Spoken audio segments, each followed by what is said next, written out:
And again, if you could only smell this, you would just be enraptured. It just smells divine.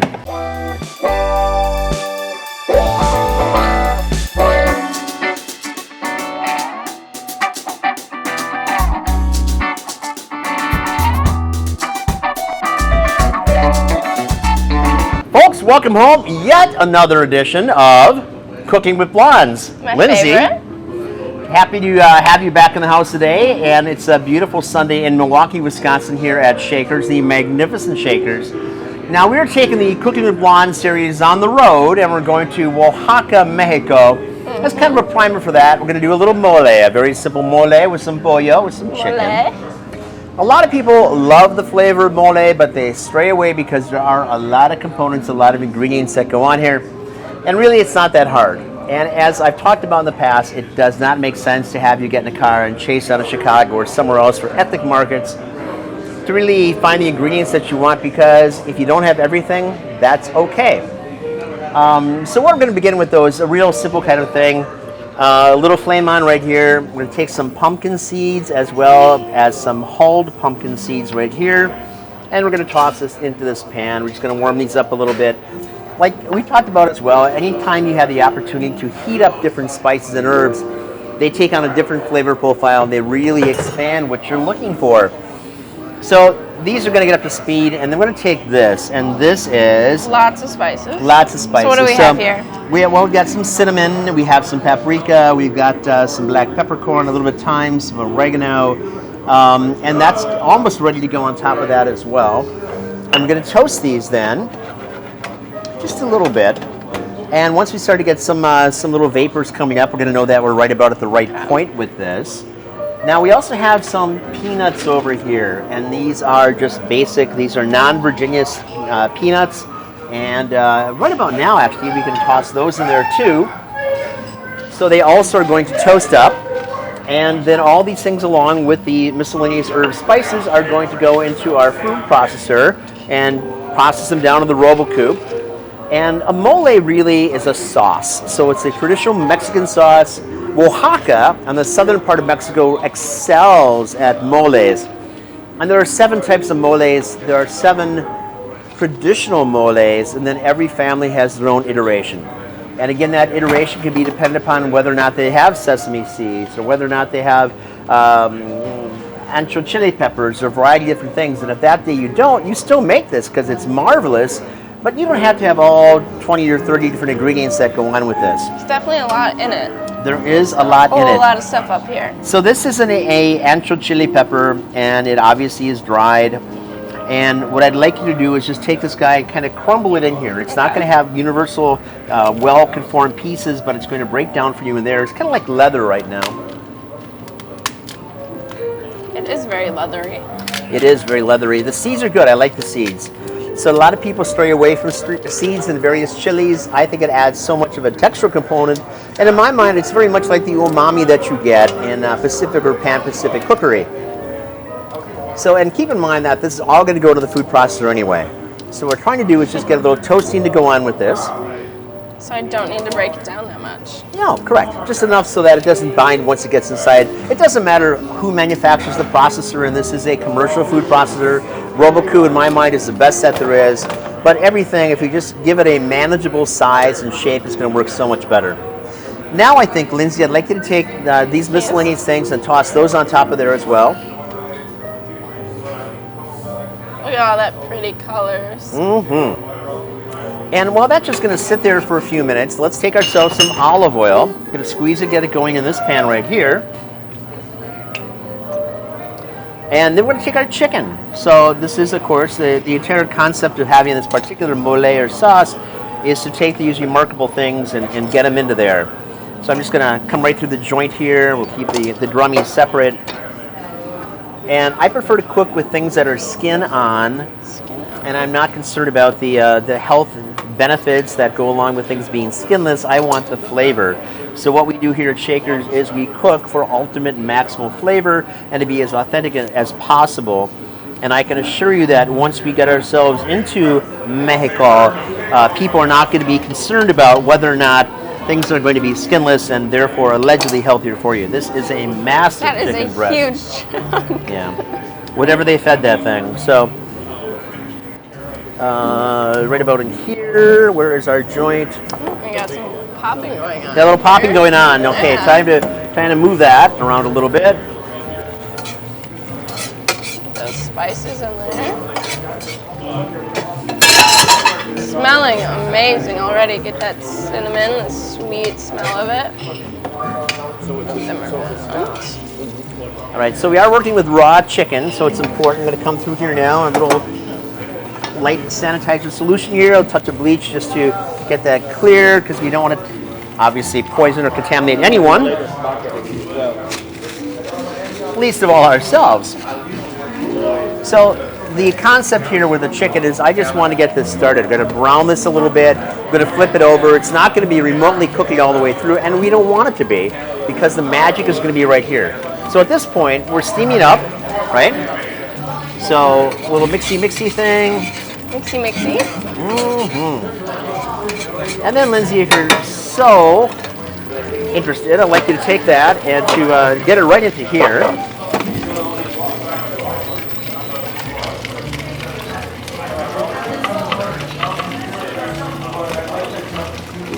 So the things that we didn't roast off would be like the garlic. So I have some marvelous garlic cloves here. For those of you that watch this series, and I hope many of you do, you know that we're really big on garlic here. And we also have a really interesting little component here, and this is a Mexican raw sugar product. So the flavor profile is much different. This is hard. And we're going to get this into our processor as well. And if you look at the expression on Lindsay's face right now, how do you like that sugar? I did not thoroughly enjoy Lindsay it very much. did not enjoy the sugar taste. It is, raw sugar has a very unique flavor profile, and that's what it's like. And it's going to chunder around. Now, as that's working away, we also have this really cool product right here. So this is Abuelita, and this is a Mexican chocolate with cinnamon and other spices already in it. And what I like to do, you can just buy this and use this for your mole with some tomato product. But I think that, you know, since we obviously are a restaurant and we are chefs, we have an obligation to make the real thing here as well. We are going to use this. So this, cut it up? yeah, it's real hard. So, you know, this and back of your hand and bust right through that thing.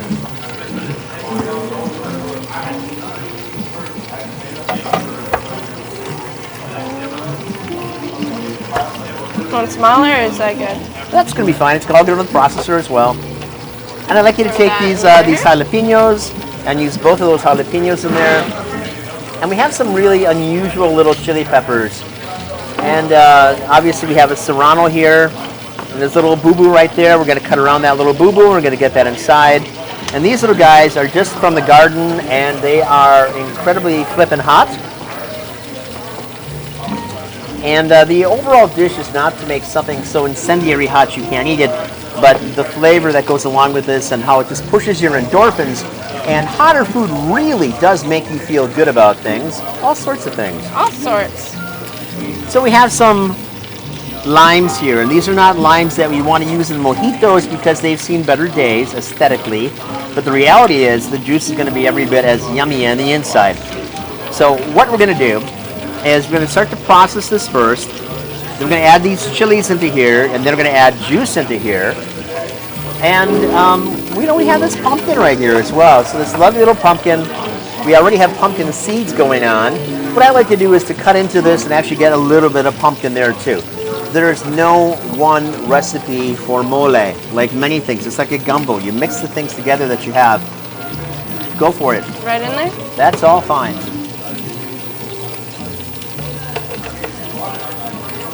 Well, you know, why not a little banana chili in there as well, since you got the whole love thing going on. And while Lindsay's doing that, I'll take this knife and cut these limes, and I'll reach over you. Excuse me. And I'm going to get actually some of the lime to work here with the chicken right now.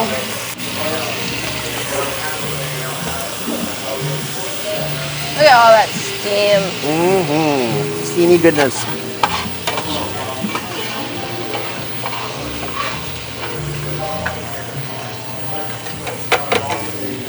If you want to use a standard citrus press, you can.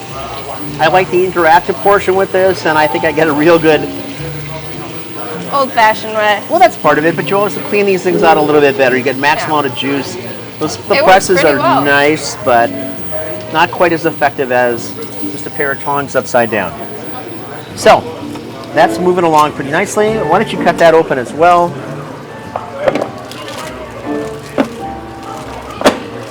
It's like a cookie. So you got this little noisy thing taking place right here.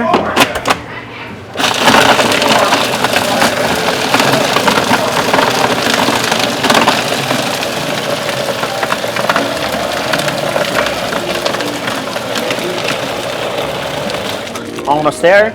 Lindsay, if you'd cut these 3 tomatoes, these are Roma tomatoes. You can use any kind of tomatoes you have. Farm fresh is the best. These just came from a local produce market. We are in October in Milwaukee, and I'm sure you're in probably October no matter where you are.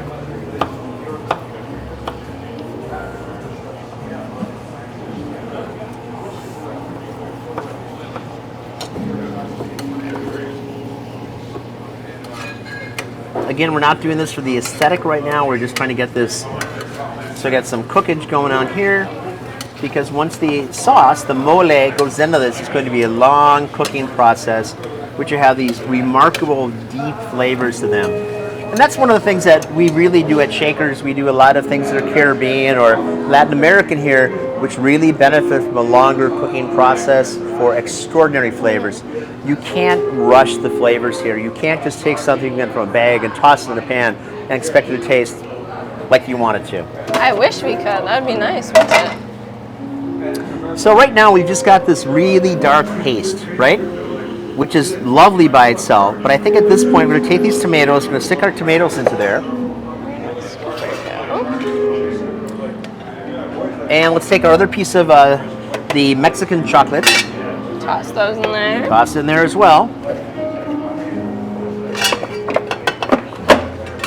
Now I have some cilantro. Well, I'm processing that. If you would cut some of that down. Of course.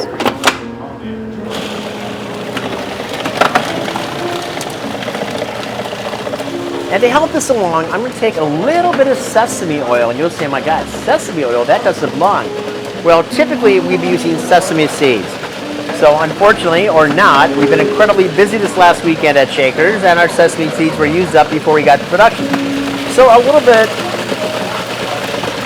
of just the sesame oil will take the place of that flavor-wise, and again, give it a very interesting complexion and texture.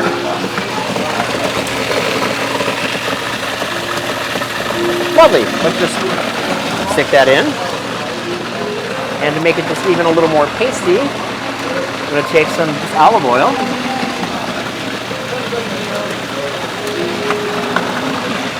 And here's a real cute little trick. Obviously, we do a variety of things here online where we have any number of pizzas and things. So I'm just going to take some of our pizza sauce, which is rather like a condensed tomato paste type of situation. And I'm going to get that in here too.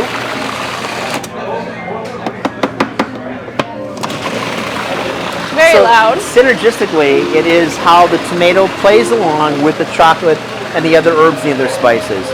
So just as if you're making a pasta where you want to have a little bit of wine in there and the enzyme works with that tomato product, this tomato product is really going to benefit the taste of the chocolate and other things.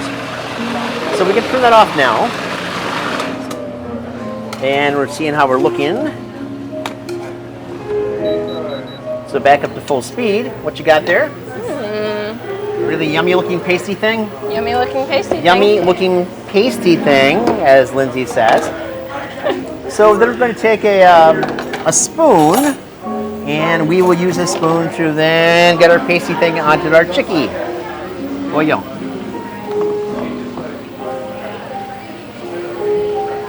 So one of the things that I like to do is we'll get this into the base, away from the S-blade, and it's not unusual for me to get my hands into here and I take just a little bit of this and kind of rub this as well. Now the chicken is hot. I don't necessarily recommend that you do this at home, but I cook all the time, so hot's not going to scare me. But just the mere fact that I'm doing that is going to give this a little elevated flavor as well. I'm not putting a lot of pressure onto this, but just a little bit, because this is the way that I have seen this done in Mexico. And obviously they've been making it for centuries, so they must know what's going on. You would think they would. You would think they would, and I certainly defer to them. It's their culture and their product. All of this in there? Nope, you don't have to use all that. Half of that is good, 2/3. You decide where you want it to be. Is that about good? I think it's about good. Okay, so even though I touch this, you can see there's cross-contamination. We're going to put this in a separate container and only use this for more pollo, either later tonight or tomorrow. So this will be only used for that. We're not going to keep it more than for, 2 days. That's just that. Cool.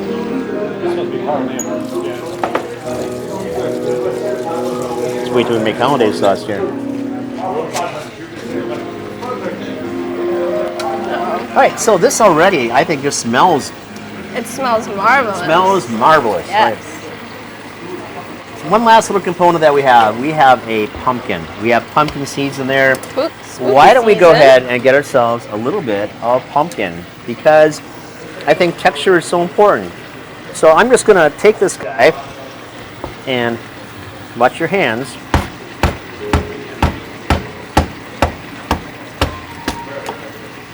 Bust into this pumpkin. And taking myself a little spoonage. Fresh pumpkin seeds.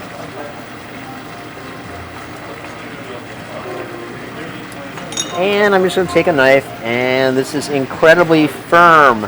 You would think for October that this pumpkin might be more pliable, but this one is saying, oh no, I'm just for decorative purposes. Don't do this to me. It's going for the long run. She is doing that.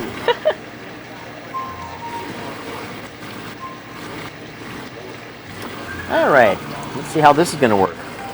Not so well. Uh-oh. Oh my goodness. So there's not one particular style of anything in cooking. We're not doing the French for the Queen. We are doing, our version of what we can to make this really yummy stuff here. Mm-hmm. So I don't mind the fact that I have to do this crosshatch and really make it a point not to cut my fingertips off, because the texture will be so worth it once this cooks together with the pumpkin. And it's just like, dating someone. Sometimes you got to chase them down first and really make it worth every once in a while, right? So this is the same kind of a situation. We're taking a little more time and effort to bring out the best we can of the natural foods that we're working with. Could we, in a way, like potato peel it? Would that be easier? Sure, why not go for that? I've never done that before, but let's see what happens. Let's see if I can find it.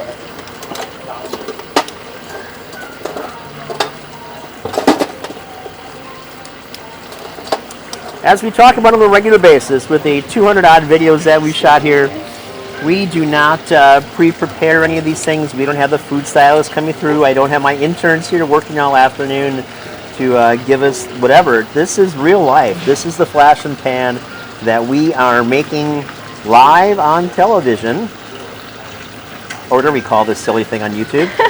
and here we are. So we've got some things to work with.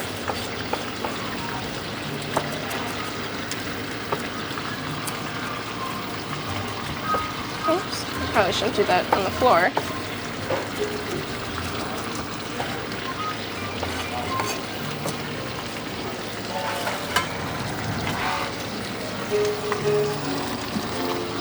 Wow, this is not gushy at all. It's very firm pumpkin. This is a very firm pumpkin. So, yes, if you had the opportunity to prejudge your pumpkins and to get a nice soft one, obviously that's what you'd want to have. You could even use a good pumpkin puree that's pre-canned and ready to go. I like fresh whenever possible. And, oh my God, look at you, Lindsay. This is actually a really good idea compared to what I had going on. Still a little bit of a challenge, but it's like leg day for your forearms.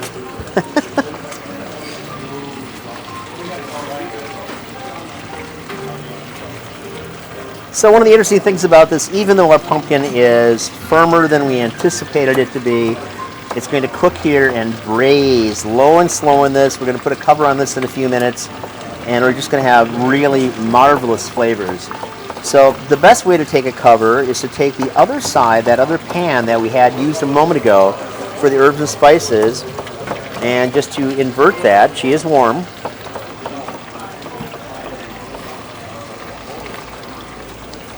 I missed the garbage. So as we film the Dia de los Muertos ceremony in Oaxaca, it is of course the Day of the Dead. Do you want this one skinned too, or is that? No, I think this is an appropriate amount. Thank you. I think that's one of the cultural things that we miss in this country is that people die, we just stick them in the grave and that's just over.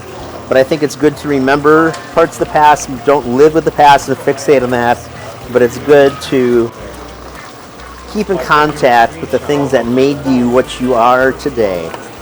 So I hope to capture some of that and other indigenous components of the religious practices in Mexico for the Day of the Dead. All right, so a little more salt on top of there, a little shaky, shaky, shaky. Shaky, shaky. Shaky, shaky. And Are we keeping our seeds for later? We'll keep our seeds, of course. Who doesn't love pumpkin seeds from really firm pumpkins? And this is just going to sit and nestle and take our speed down. And we're going to check back in, I don't know, an hour or so, 45 minutes, and it should be extraordinary. In the meantime, we're going to break away from this segment. We're going to do a simple sopa de camarones, so a shrimp soup. Shrimp Yum. soup. And if we have chance in time, we might even get into a crab bisque. So, folks, thanks for watching, and we'll come back to close this out in just a minute. But you too can do everything that we've done here, including the way I boxed up this pumpkin. Cheers. See you soon. Folks, here we are back. It's been about 45 minutes or so as this mole has been working away. Yummy. We certainly have achieved the proper temperature, and again, if you could only smell this, you would just be enraptured. It just smells divine. This is our mole. This is a negro. This is a chocolate mole, probably the most common thing you'll get in the U.S. We get our best with the, what do we have, 18 or 20 different ingredients here to get something that's got really good composition and great flavors to this. And if I were to do this for a dinner, which is coming up with us soon, I would have this with the rice dish. And I'd also be tempted to get some mango in here. Mango it adds some good And I'm flavor. just, I really enjoy mango, and I think that it adds so much. And, Yes. and it's just not a textural component, but a flavor component. In the meantime, something kind of like this, you do this as a family dinner. Obviously, if we're doing the center of the plate here, it's going to have a whole different look, but my thought is that this is one of those regional dishes that is authentically flavored and spiced and is perfect for a dinner outing for family. It's really simple to make once you get past just the ingredients that are necessary, and there's so much versatility and flavors that go on here. I have yet to meet someone who doesn't like this. I'm sure now I will, but we just got some finely chopped banana chilies, and these are sweet, and a little serrano in here for a little more heat. I mean, it's just a really fun little dish that you can make for someone you love, make it for your family, and just have fun, man. So it's cool to experience different flavors and different cultures. And this is one of those, so and good. yeah, again, the smells are just overpowering. Folks, we thank you very much for tuning in, and we'll look forward to the next segment of Cooking with Juans, and we are on the way to Oaxaca. Cheers.